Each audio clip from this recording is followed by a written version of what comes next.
Bismillahirrahmanirrahim. Assalamualaikum warahmatullahi wabarakatuh. Waalaikumsalam warahmatullahi wabarakatuh. Siapa yang bisa bimbing doa? Silakan.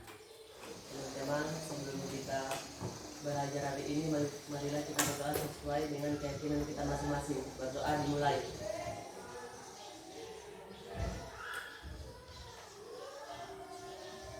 Berdoa selesai. Setelah kita berdoa, maka kita membaca surat Al-Fatihah. Berdoa dimulai. Bismillahirrahmanirrahim. Alhamdulillahi Rabbil Alamin. Ar-Rahmanirrahim. Maliki yaumiddin. Iyyaka na'budu wa iyyaka nasta'in. Ihdinas siratal mustaqim. Siratal ladzina an'amta 'alaihim ghairil maghdubi 'alaihim waladdallin. Amin. Oke, terima kasih Anggi Saputra. Selanjutnya, sebelum kita belajar pada hari ini, kita absen kehadiran dulu. Abdul Kadim, Anggi Triputra, Hadir. Dwi Hendra, Hadir. Haikal Sode, Hadir. Roli Hermawan, Hadir. Fatur Rahman.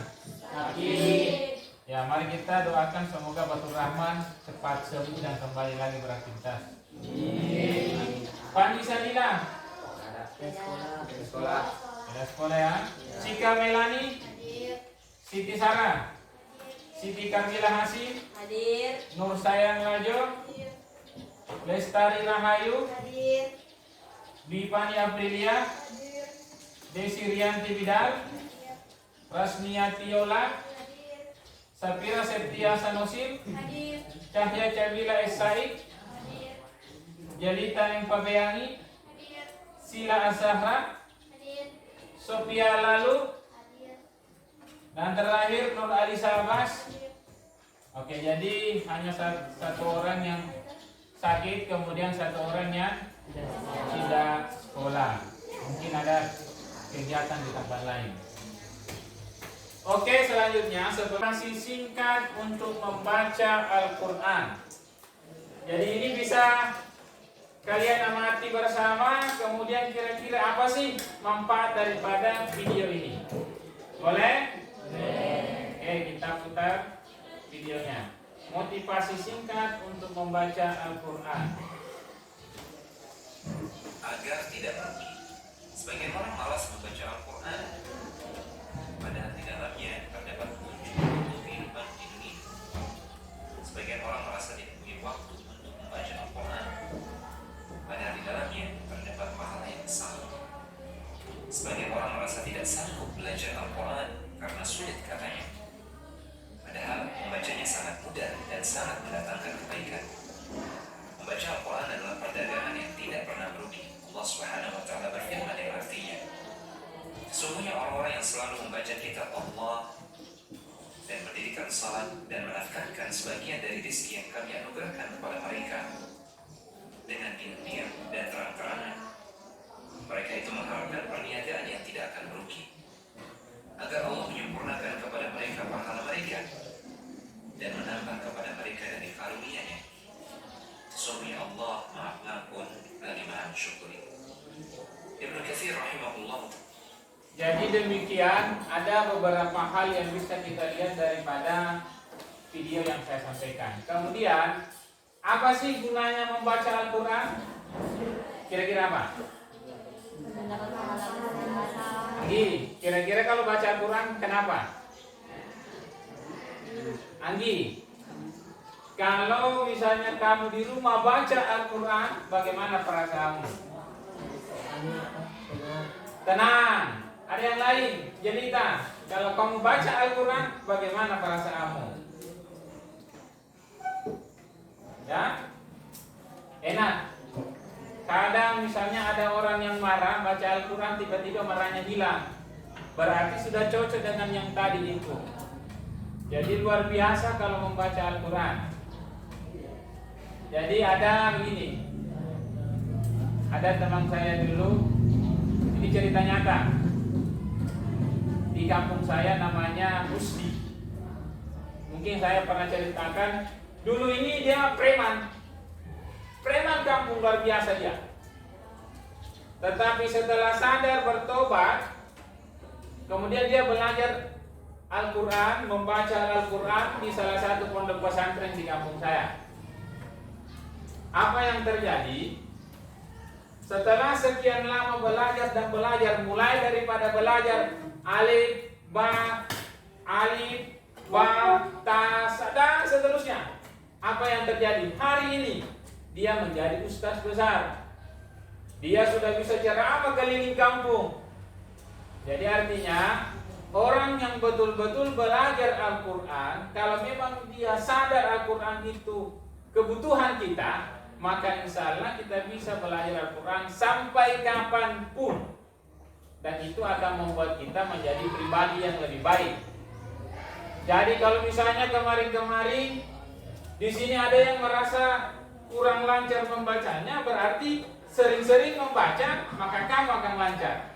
Itu saja intinya. Jadi sering-seringlah belajar membaca Al-Quran, maka suatu saat pasti kamu lancar membaca Al-Quran. Jangankan membaca, artinya pun, terjemahannya pun kalian akan kuasai. Jadi itulah pentingnya daripada membaca Al-Quran. Selain itu, membaca Al-Quran, dalam Al-Quran itu ada ilmu yang luar biasa. Coba andai kata Anggi, Roli tidak pintar membaca, apa jadinya hari ini? Coba Nur, kalau kamu tidak pintar membaca, apa jadinya hari ini? Jadi pedagang. Ya, kira-kira di sana-sana dia menjadi pedagang. Mungkin boleh jadi kalau tidak pergi di sekolah ini, sudah ada yang menjadi ibu rumah tangga. Masih kecil sudah jadi ibu rumah tangga, belum bisa. Ya, jadi belum bisa. Jadi itulah pentingnya, pertama Al-Quran, penting dipelajari. Kedua, cintai itu ilmu, supaya ilmu membentengi kita. Jangan karena peringkat 1 di kelas, semuanya apa kamu, saya yang paling jago di sini, tidak ada yang lain. Padahal sama saja bohong. Jangan sampai jadi tong kosong nyari dunia.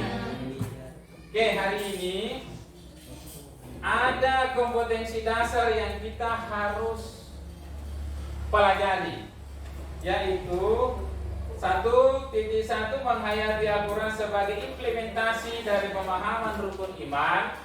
Kemudian menghargai sikap optimis, ikhtiar dan tawakal sebagai implementasi dari pemahaman Quran surat Az-Zumar ayat 53, An-Najm ayat 39 sampai 42, kemudian yang terakhir Quran surah Al-Imran ayat 159.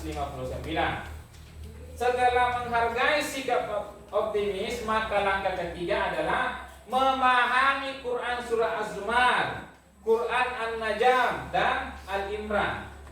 Kemudian sebentar membaca bersama-sama dan semoga bisa menunjukkan hafalannya sebentar. Jadi ini tujuan pembelajaran kita juga seperti itu. Belajar membaca sebentar bisa menghafal, insya Allah. Kalau kita mau, kenapa tidak? Nah itu, jadi ini yang kita harus lakukan awal-awal ini. Selanjutnya, saya mau kasih gambar di atas, bisa diamati tayangannya. 9 keutamaan membaca Al-Quran. Merupakan salah satu zikir yang paling utama. Rasulullah SAW pernah bersabda, أما بعد فإن خير الحديث كتاب الله. Amma ba'du, sesungguhnya sebaik-baik ucapan adalah kitabullah, hadis riwayat Muslim. Imam Syafi'i rahimahullah ta'ala dan ulama lainnya berpendapat bahwasanya membaca Al-Quran merupakan zikir yang paling utama. Kedua, Al-Quran akan memberikan syafaat kepada pembacanya. Rasulullah SAW bersabda, "Iqra'ul Qur'ana fa innahu ya'ti yawmal qiyamati syafi'an li ashabihi." Bacalah Al-Quran karena ia akan datang pada hari kiamat memberikan syafaat kepada pembaca. Kitabillahi la aqulu alif lam mim harfun walakin alifun harfun wa lamun harfun wa mimun harfun. Barang siapa yang membaca satu huruf dari kitabullah, maka ia akan mendapatkan satu kebaikan dengan huruf itu, dan satu kebaikan akan dilipat gandakan menjadi 10. Aku tidaklah mengatakan alif lam mim itu satu huruf, melainkan alif satu huruf, lam satu huruf, dan mim satu huruf. Hadis riwayat At-Tirmidzi. Keempat, orang yang mahir membaca Al-Quran akan bersama para malaikat. Rasulullah SAW pernah bersabda, "Al-mahiru bil-Qur'ani ma'as-safarati al-kirami al-bararah walladhi yaqra'u al-Qur'ana wa yatata'ata fihi wa huwa 'alayhi syaqqun lahu ajrani." Orang yang lancar membaca Al-Quran akan bersama malaikat utusan yang mulia lagi berbakti. Jadi itu beberapa keutamaan daripada membaca Al-Quran. Satu tadi, salah satunya itu satu huruf menjadi berapa? Dan dilipat gandakan sampai puluhan sampai ratusan. Bayangkan hanya satu huruf sampai ratusan pahalanya. Ada ayat pertama itu, yaitu Quran surah Az-Zumar ayat 53. Ada yang bisa baca? Silakan. Boleh naik di sini? Bertunjuk di atas. Ya, berdiri di hadapan, kemudian di sini tunjuk. Kalau oke, silakan.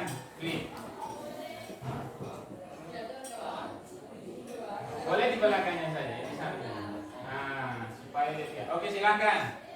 Silakan dibaca. Perhatikan temannya yang lain-lain.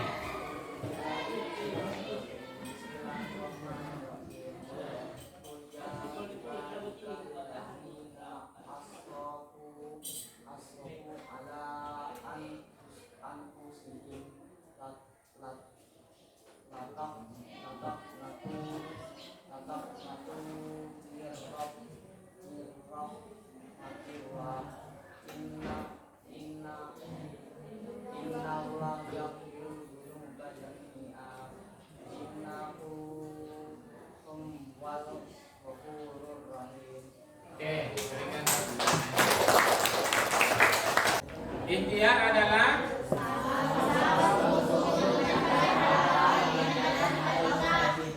siapa yang mau lebih besar suaranya? Satu orang saja. Jelita. Ikhtiar itu adalah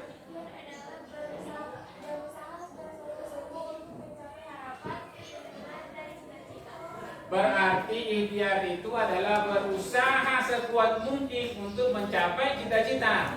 Contoh, kalau kalian mau pintar, apa yang harus dilakukan? Belajar dong. Jangan mau pintar baru hanya bolos-bolos setiap hari. Bagaimana bisa mau jadi pintar? Kalau ada yang mau kaya raya di sini, apa yang dilakukan? Bekerja keras. Kalau ada yang mau jadi presiden, apa yang dilakukan? Belajar, giat bekerja. Inilah yang namanya ikhtiar. Nanti setelah ikhtiar baru doa. Ya, misalnya sudah bersusah payah, misalnya setiap malam bangun jam 1 malam belajar. Berarti setelah itu berdoa, ya Allah mudah-mudahan saya bisa menjadi sukses dunia dan akhirat. Itulah yang namanya ikhtiar. Ikhtiar itu adalah satu usaha yang betul-betul sungguh-sungguh untuk mencapai harapan, keinginan atau cita-cita. Apa harapanmu saat ini, Roli? Mau jadi apa? mau jadi Rossi, adekmu ya. Kalau mau jadi Rossi pembalap motor, apa yang dilakukan saat ini? Pembalap, tapi jangan balapannya di jalanan. Ini jalan raya besar begini baru balapan, nanti kena tiang listrik, bunyinya adalah ting. Setelah ting ada wiu-wiu. Apa itu wiu-wiu? Jadi setelah kalau kita punya sifat optimis, maka dibarengi dengan ikhtiar. Setelah ikhtiar berarti kita harus tawakal kepada Allah. Apa itu tawakal lagi?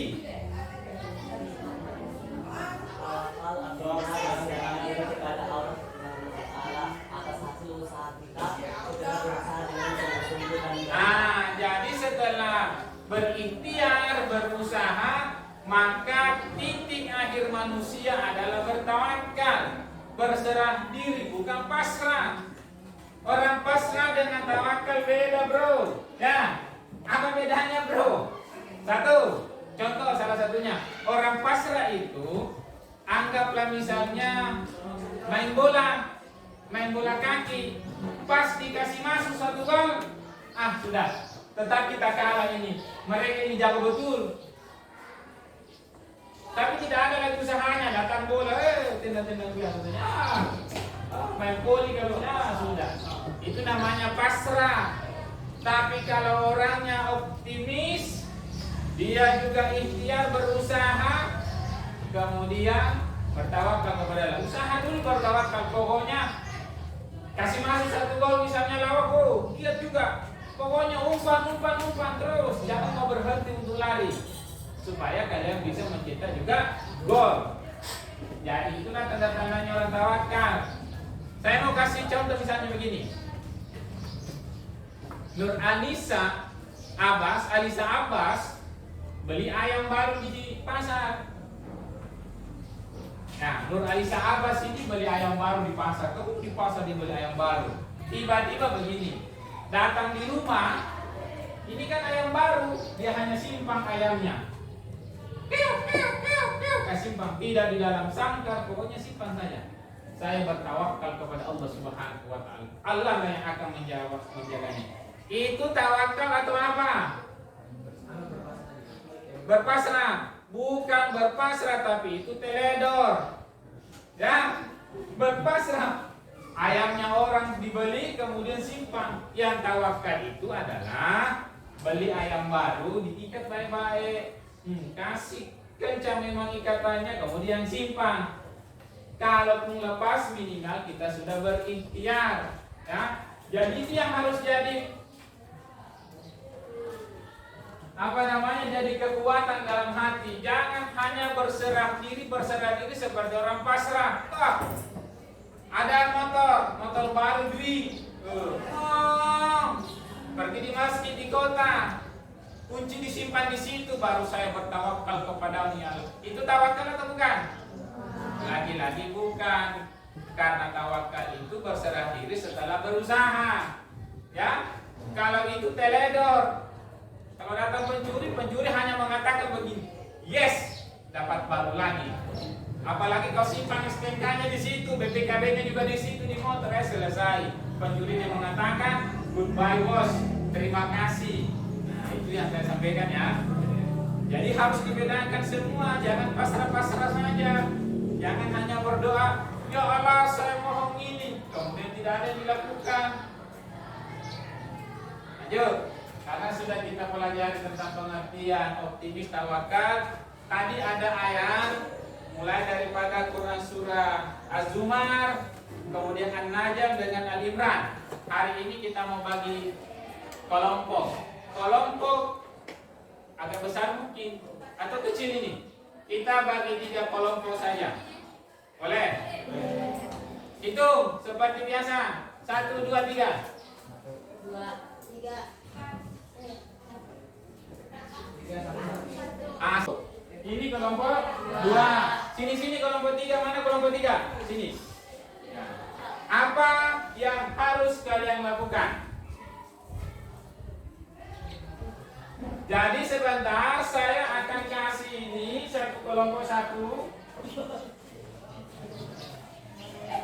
Siapa yang suka warna merah? Berarti warna merah di sini. Kemudian warna biru sini. Berarti kalian juga adalah merah. Kenapa bilang yes? Pas-pas ya mereka tidak ambil yang ini. Nah, selanjutnya kelompok satu. Tugasnya adalah menyusun lapas dan arti daripada Quran surah As-Zumar. Jadi sebentar ada yang saya akan kasih setiap kelompok bebas. Saya juga sudah siapkan lem diakol ya, ada lem 2, 3. Ini akan ditempel sesuai dengan ada yang tempel, ada yang cari. Sebentar pasti akan seru. Oke. Kelompok 1 tentang Az-Zumar ayat 53. Selanjutnya kelompok 2 An-Najm 39 sampai 42. Kalian yang banyak boleh? Insya Allah boleh, silahkan ya. Al-Imran ayat 156. Boleh ya? Nah, sekarang saya akan kasih kalian tugas kelompok untuk menempel sesuai dengan tugasnya masing-masing. Selanjutnya, apa yang ditempel?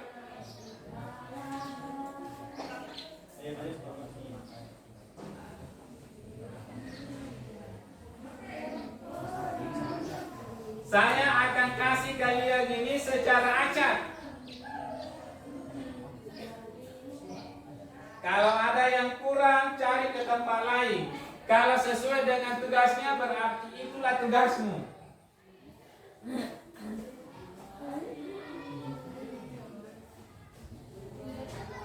Lanjut, siapa lagi? Kelompok 3.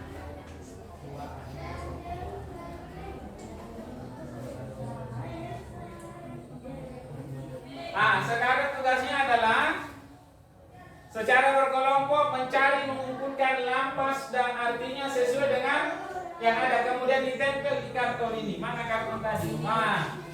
Ditempel di karton. Boleh?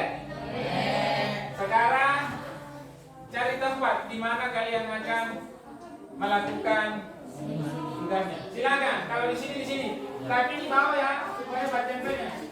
Tempelnya juga di sini saja.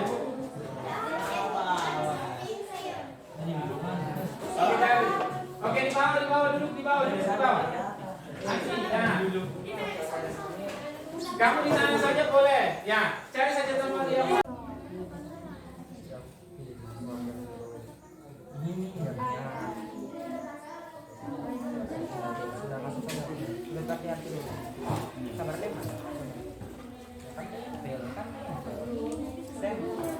ya.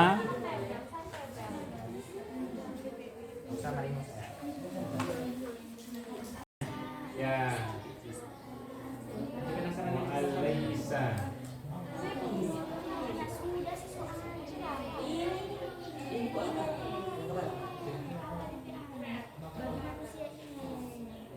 Nah, ini kelompok 2 yang agak besar itu, lapas Allah. Iya, mungkin itu yang di situ.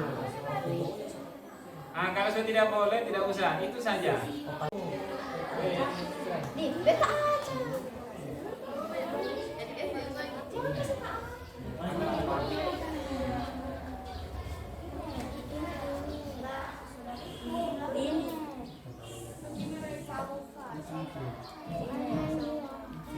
Ini berbawah ini. Ini di bawah lagi.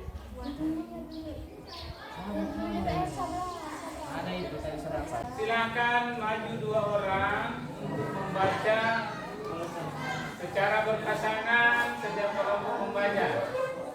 Ada? Mana kelompok 1? Silakan naik. Siapa yang membaca? Baca hasilnya masing-masing, hasil kerjanya masing-masing secara berpasangan. Silakan. Sama-sama membaca, sama-sama membaca. Silakan.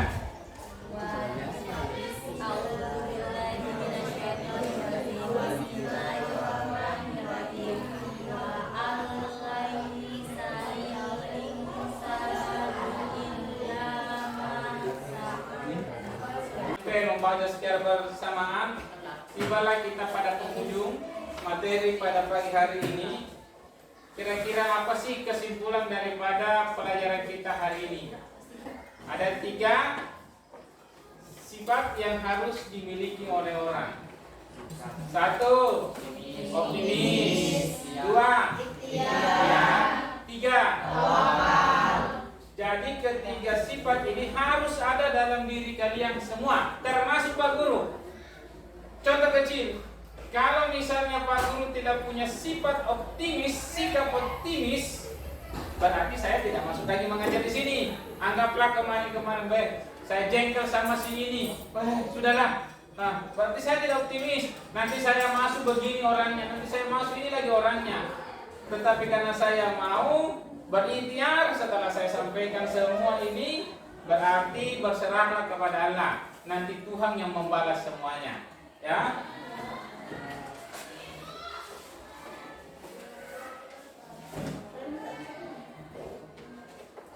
Jadi itu yang kita harus sama-sama miliki.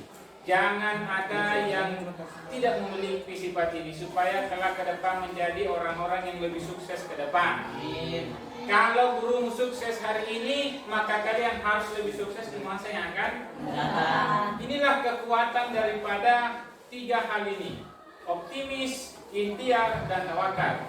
Jangan hanya berdoa terus di rumah. Ya Allah, saya mau kaya tapi tidak mau berusaha. Contoh misalnya Nur saya ngajo. Nur saya, coba kalau di rumahmu saja kau simpang itu es. Ya Allah, mudah-mudahan pembeli datang, teman-teman saya dari sekolah semua datang ke sini. Ada tidak? Bagaimana caranya? Berikhtiar. Setelah dia bawa ke sini, tawakallah kepada Tuhan. Nanti Tuhan yang memberikan rezekinya kepada saya. Itulah kegunaan dan kandungan yang luar biasa daripada materi kita pada pagi hari ini. Selanjutnya akan ada PR atau tugas di rumah yang kalian akan selesaikan dan kerjakan. Satu soalnya adalah apa yang dimaksud dengan perilaku optimis dan berikan contohnya. Sebentar saya akan kasih apa yang dimaksud dengan perilaku ikhtiar dan berikan contohnya. Apa yang dimaksud dengan perilaku tawakal dan berikan contohnya. Keempat, sifat orang yang selalu berpandangan positif dalam menghadapi segala hal atau persoalan merupakan pengertian dari. Kemudian 5, apa manfaat dari perilaku optimis, ikhtiar, dan tawakal? Apa sih gunanya daripada sifat-sifat ini? Ya, apa sih? Ya, sebentar baru diulang, sebentar saya akan berikan semuanya ya. Jadi cukup untuk hari ini saya rasa materi hari ini tentang sifat optimis, ikhtiar, dan tawakal cukup sampai di sini, dan insyaallah minggu depan kita masuk pada materi selanjutnya, yaitu tetap pada materi ini tetapi dia di langkah selanjutnya, pertemuan selanjutnya tentang ratafkim dan ratafkim. Jadi ke depan kita akan belajar lagi seperti ini, ratafkim dan ratafkim. Oke, ada pertanyaan? Tidak ada ya? Mudah-mudahan bisa mengerti semua. Lebih dan kurangnya mohon dimaafkan. Billahi fisabilillah. Fastabiqul khairat. Assalamualaikum warahmatullahi wabarakatuh.